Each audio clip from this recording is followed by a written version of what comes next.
Welcome to the ultimate identity crisis. Kamala Harris. From Indian American to Jamaican American, from progressive prosecutor to, well, not so progressive prosecutor, Kamala's struggled to find herself. Today we dive into the quirks and quandaries of our beloved leader, the fascinating case of Kamala Harris and her identity crisis.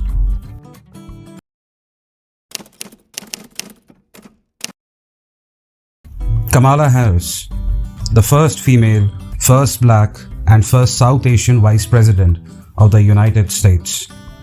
You'd think that'd be enough to keep anyone busy, right? But lately, it seems she's been on a quest to find out exactly who she is. And no, we are not talking about some deep existential crisis or some spiritual journey or some shit of that kind because she's half Indian.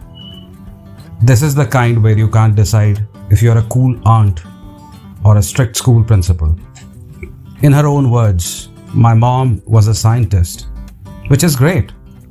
But when the next speech is about her father's Jamaican roots, you start to wonder if she's planning to release an ancestry DNA test as her next policy proposal. Kamala's proud of her Indian heritage, unless she's speaking to a different audience. But then suddenly, she's all about her Jamaican roots at a Black History Month celebration. What is it anyway? Girl, pick a side. Black History Month you find Ridiculous. why? You're going to relegate my history to a month? I'm going to stop calling you a white man. Yeah. And I'm going to ask you to stop calling me a black man. Or just pick an audience and stick with it. Or maybe just be a vice president to all Americans without the pomp and show of your identity and ancestry. Harris's identity politics are like a buffet with too many options. She's serving up a blend of black and South Asian flavors. But sometimes it feels like she's not sure if she's cooking up a curry or fried chicken.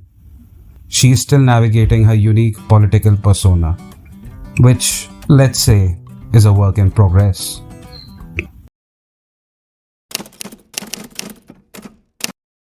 As Attorney General, Kamala was tough on crime, unless you were a wealthy donor. And don't even get started on her record on marijuana. She's gone from locking up pot smokers to advocating for legalization.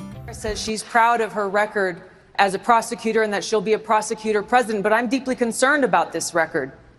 There are too many examples to cite, but she put over 1,500 people in jail for marijuana violations and then laughed about it when she was asked if she ever smoked marijuana. Have you ever smoked?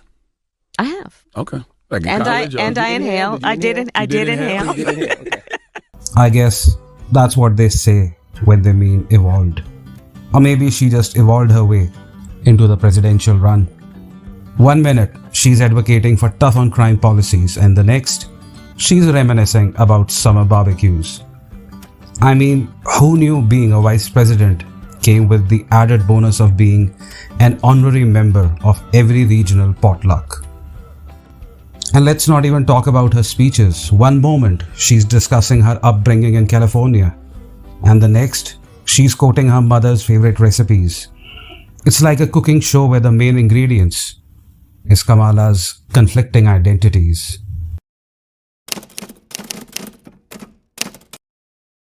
And then, of course, there was her presidential run in 2020. I stand before you today to announce my candidacy for President of the United States. Where she struggled to find her footing, flip-flopped on policy, and ultimately ended up as Biden's vice president pick. I guess that's what they mean by identity crisis.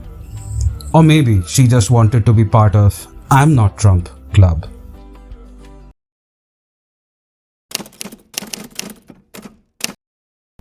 As vice president, Kamala had to navigate her own contradictions. Will you commit to implementing a federal ban on fracking your first day in office, adding the United States to the list of countries who have banned this devastating practice? There's no question I'm in favor of banning fracking. So, yeah. So listen to what she actually said in that 2020 debate. Joe Biden will not end fracking. He has been very clear about that. I will repeat, and the American people know that Joe Biden will not ban fracking. I certainly did not hear anywhere in there Kamala Harris saying that she personally had abandoned her previously expressed 2019 view. From border control to healthcare or Obamacare, she struggled to reconcile her past and present selves. It's like she's trying to solve a puzzle blindfolded. Or maybe she thinks the American voters are blindfolded in front of the ballot. Or maybe she's just trying to keep up with Biden's gaffes. Harris seems to have mastered the art of regional appeal, but sometimes it comes off as trying too hard to be everyone's best friend, which, let's face it, can be a bit of being a star of a high school talent show. Or as Trump put it, attending her sorority parties.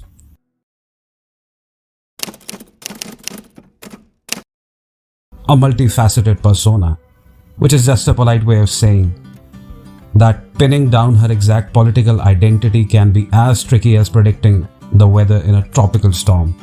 But credit where credit is due. Navigating multiple identities in a political landscape is not an easy feat.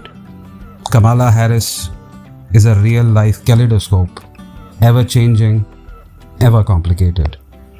So what have we learned today? Kamala Harris is still figuring out how to blend her diverse cultural influences into a coherent political identity. She's like a walking, talking identity crisis with a dash of charm and a sprinkle of versatility.